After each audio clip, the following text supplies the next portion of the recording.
different foods, who raise their children differently, who practice their religion in a different way, who have different politics. Some of these Jews are Zionists, some are not.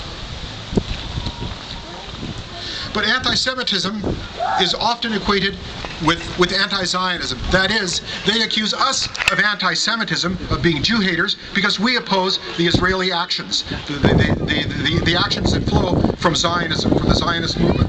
But anti-Zionism equals anti-Semitism is a reduction that means being a Jew is completely equivalent to being a Zionist.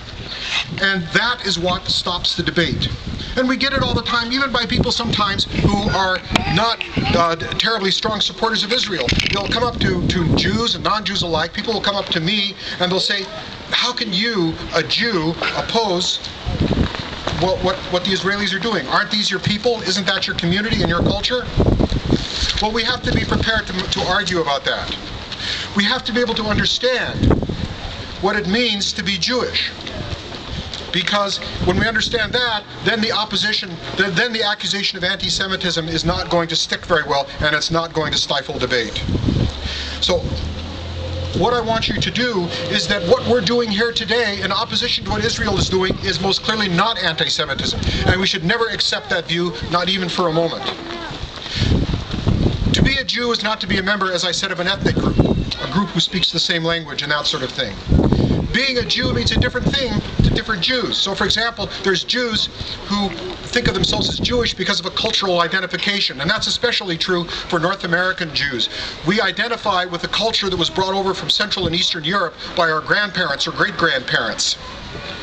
Some of these, quite often, this identification has nothing to do with one's religious practices. In fact, a lot of cultural Jews, culturally identified Jews in this case, are secular as far as religion. Then, of course, there's another kind of identity that goes with being Jewish, and that's a religious identity. There's many different kinds of religious practices that various Jews actually have, and a lot of people identify as a Jew because of their religion.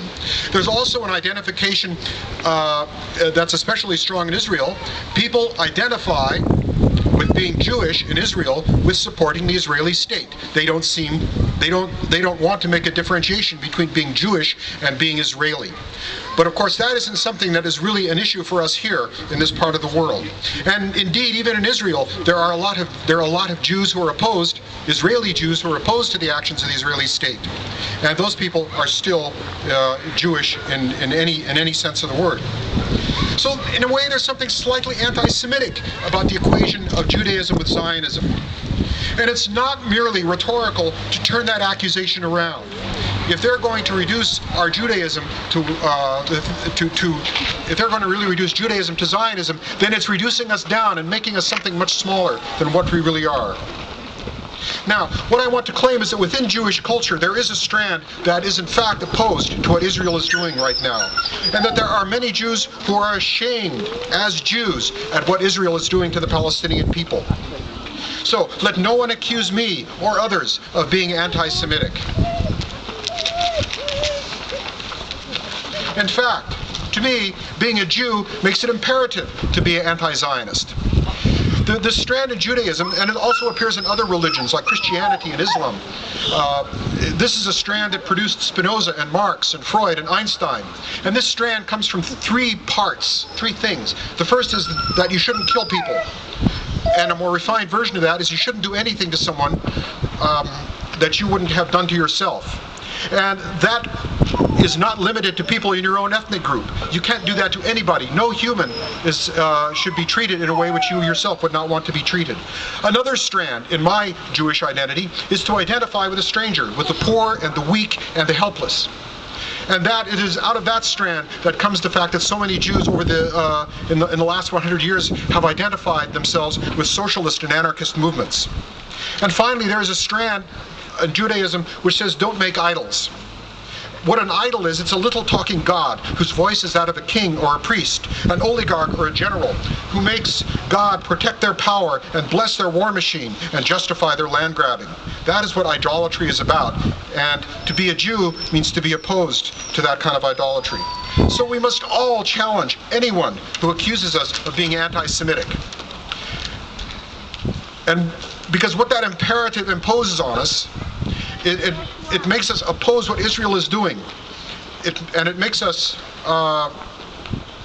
opposed to similar actions which are being undertaken in other places, by the Canadians in Afghanistan, by Americans in Iraq and in Afghanistan, by the Russians in the Caucasus. We have to oppose all of those things because they go against that imperative which I just talked about. We have to oppose the cynical use of murder in order to win elections. And what Israel is doing is another chapter in a long and sad history of white Europeans dispossessing indigenous people in order to take over their land and push them aside. Now, we cannot turn back the clocks to the 19th century and erase what has already been done to the native people here, to the native people in Australia and in South Africa. But it is imperative on us that we must oppose what Israel is doing now in Palestine, because we have a chance to prevent what is happening to the Palestinians from actually happening, that they should not be reduced to in the way that the native and indigenous people have been reduced to powerlessness in other parts of the world. We still have a chance to prevent it from happening. And in order to do that, we have to persuade Israel. Israel must be persuaded to stop the siege on Gaza. It must be persuaded to end the occupation of Palestine. And only then can we have a just peace for the people in the Middle East. Thank you.